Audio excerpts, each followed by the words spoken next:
2024-25ನೇ ಸಾಲಿನ ಅಧ್ಯಕ್ಷರಾಗಿ ನಾನು ಕೃಷ್ಣಮೂರ್ತಿ ಜಿಕೆ, ಹಾಗೆ ನಮ್ಮ ಲಯನ್ಸ್ ಕ್ಲಬ್ಬಿನ ಹಿರಿಯ ಸದಸ್ಯರು ಲಯನ್ ಅಶ್ವಿನಿ ಕುಮಾರ್, ಹಾಗೆ ನಮ್ಮ ಈ ಸಾಲಿನ ಖಜಾಂಚಿ ವಿನಯ್ ಕುಮಾರ್ ಎಂ, ಹಾಗೆ ಲಯನ್ ಶ್ರೀಧರ್ ಇಡಿ ನಮ್ಮ ಲಯನ್ಸಿನ ಹಿರಿಯ ಸದಸ್ಯರು, ಹಾಗೆ ನಾಗರಾಜ್ MH ಅವರು ನಮ್ಮ ಈ ಸಾಲಿನ ಕಾರ್ಯದರ್ಶಿ.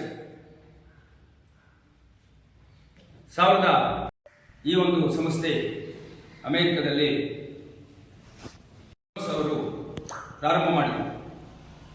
ಜಗತ್ತಿನಲ್ಲೇ ಅತ್ಯಂತ ದೊಡ್ಡ ಒಂದು ಸೇವಾ ಸಂಸ್ಥೆ ಲಯನ್ಸ್. ಜಗತ್ತಿನ ಹಲವಾರು ದೇಶಗಳಲ್ಲಿ ಸೇವಾ ಚಟುವಟಿಕೆಗಳಲ್ಲಿ ಲಯನ್ಸ್ ತನ್ನನ್ನು ಗುರುತಿಸಿಕೊಂಡಿದೆ.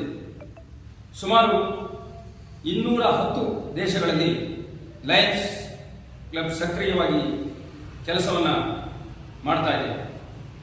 ಹಾಗೆ 1973 ಭಾರತಕ್ಕೆ 68ನೆಯ ಒಂದು ರಾಷ್ಟ್ರವಾಗಿ ಲಯನ್ಸ್ ಕ್ಲಬ್ ಮೊಟ್ಟ ಮೊದಲು ಮುಂಬೈಗೆ ಕಾಲಿಟ್ಟಿತು. 1973 ಸಾಗರಕ್ಕೆ ಲಯನ್ಸ್ ಕ್ಲಬ್ ಪಾದಾರ್ಪಣೆ ಮಾಡಿ ಪ್ರಾರಂಭಗೊಂಡಿತು. 1973 ಲಯನ್ಸ್ನ ಅಂದಿನ ಪ್ರಪ್ರಥಮ ಅಧ್ಯಕ್ಷರಾಗಿ ಖ್ಯಾತ ಅಡಿಕೆ ವ್ಯಾಪಾರಿಗಳು, ದಾನಿಗಳು ಆದಂತಹ CGK ಚಿಪ್ಪಳಿ ಗೋಪಾಲಕೃಷ್ಣರಾಯರು ಮೊಟ್ಟ ಮೊದಲಿನ ಕ್ಲಬ್ಬಿನ ಅಧ್ಯಕ್ಷರಾಗಿ ವಹಿಸಿಕೊಂಡರು. ಹಾಗೆಯೇ ನಮ್ಮ LB ಕಾಲೇಜಿನ ಕಾಮರ್ಸ್ ವಿಭಾಗದ ಮುಖ್ಯಸ್ಥರು ಹಾಗೂ ಕೆಲವು ಕಾಲ LB ಕಾಲೇಜಿನಲ್ಲಿ ಪ್ರಾಂಶುಪಾಲರಾಗಿ ಕೆಲಸವನ್ನು ಮಾಡಿದಂತಹ ಶ್ರೀಯುತ ರಮೇಶ್ ಭಟ್ರವರು ಕಾರ್ಯದರ್ಶಿಯಾಗಿ ಅಂದು ಕಾರ್ಯನಿರ್ವಹಿಸಿದರು. ಹಾಗೆ ಸಾಮಾನ್ಯವಾಗಿ ಈ ಒಂದು ಎಲ್ಲ ಚಟುವಟಿಕೆಗಳು ಮಾರ್ಚ್ ಎಂಡಿಗೆ ಮುಗಿಯುತ್ತದೆ. ಆದರೆ ರೋಟರಿ ಕ್ಲಬ್ ಹಾಗೂ ಲಯನ್ಸ್ ಕ್ಲಬ್ಗಳು ತಮ್ಮ ಒಂದು ಇಯರ್ ಎಂಡ್ ವರ್ಷದ ಕೊನೆಯನ್ನು ಜೂನಿಗೆ ಇಟ್ಟುಕೊಂಡಿದ್ದಾರೆ. ಹಾಗಾಗಿ ಪ್ರತಿ ವರ್ಷ ಜೂನ್ನಲ್ಲಿ ಅಧಿಕಾರ ಬದಲಾವಣೆಯ ಕಾರ್ಯಕ್ರಮ ಇರುತ್ತದೆ. ಹಾಗೆ ನಾವು ಸಹ ಜುಲೈ 13 ಶನಿವಾರ 6 ಗಂಟೆಗೆ ಲಯನ್ಸ್ ಸೇವಾ ಮಂದಿರದಲ್ಲಿ ಪದಗ್ರಹಣ ಕಾರ್ಯಕ್ರಮವನ್ನು ಇಟ್ಟುಕೊಂಡಿದ್ದೆವು. ನಮ್ಮ ಒಂದು ಪದಗ್ರಹಣ ಕಾರ್ಯಕ್ರಮಕ್ಕೆ ಇನ್ಸ್ಟಾಲೇಷನ್ ಅಧಿಕಾರಿಯಾಗಿ ನಮ್ಮ ಸ್ವಪ್ನ ಸುರೇಶ್ PPMAF ಫಸ್ಟ್ BDG ಅಂತಂದರೆ ಲಯನ್ಸ್ನಲ್ಲಿ 2 ಗವರ್ನರ್ಗಳನ್ನು ಮೊದಲೇ ಆಯ್ಕೆ ಮಾಡಿರ್ತಾರೆ. ಈ ಸಲಿನ ಗವರ್ನರ್ ಹನೀಫ್ ಅವರು, ಇದರ ನಂತರ ಆಗ್ತಕ್ಕಂಥವರು ಸ್ವಪ್ನ ಸುರೇಶ್ ಅವರು ಈ ಮೊದಲೇ ಆಯ್ಕೆ ಆಗಿದ್ದಾರೆ. ಅವರು ನಮ್ಮ ಪದಗ್ರಹಣಾಧಿಕಾರಿಯಾಗಿ ಶನಿವಾರ ಕಾರ್ಯಕ್ರಮಕ್ಕೆ ಆಗಮಿಸಲಿದ್ದಾರೆ.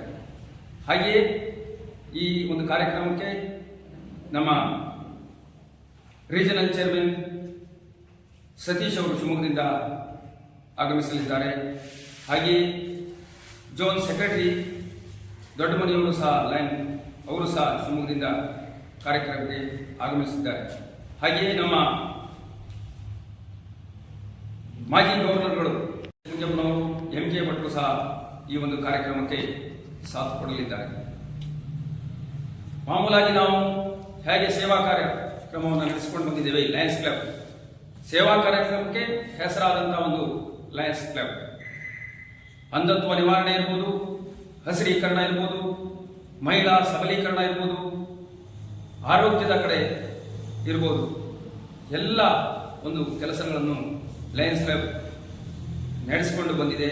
ಮುಂದೂ ಸಹ ಈ ಒಂದು ಲಯನ್ಸ್ ಕ್ಲಬ್ ಸಾಗರದಲ್ಲಿ ತನ್ನ ಹೆಜ್ಜೆ ಗುರುತುಗಳನ್ನು ಮೂಡಿಸಲಿದೆ ಅಂತ ಹೇಳಲಿಕ್ಕೆ ಇಷ್ಟಪಡ್ತೇನೆ.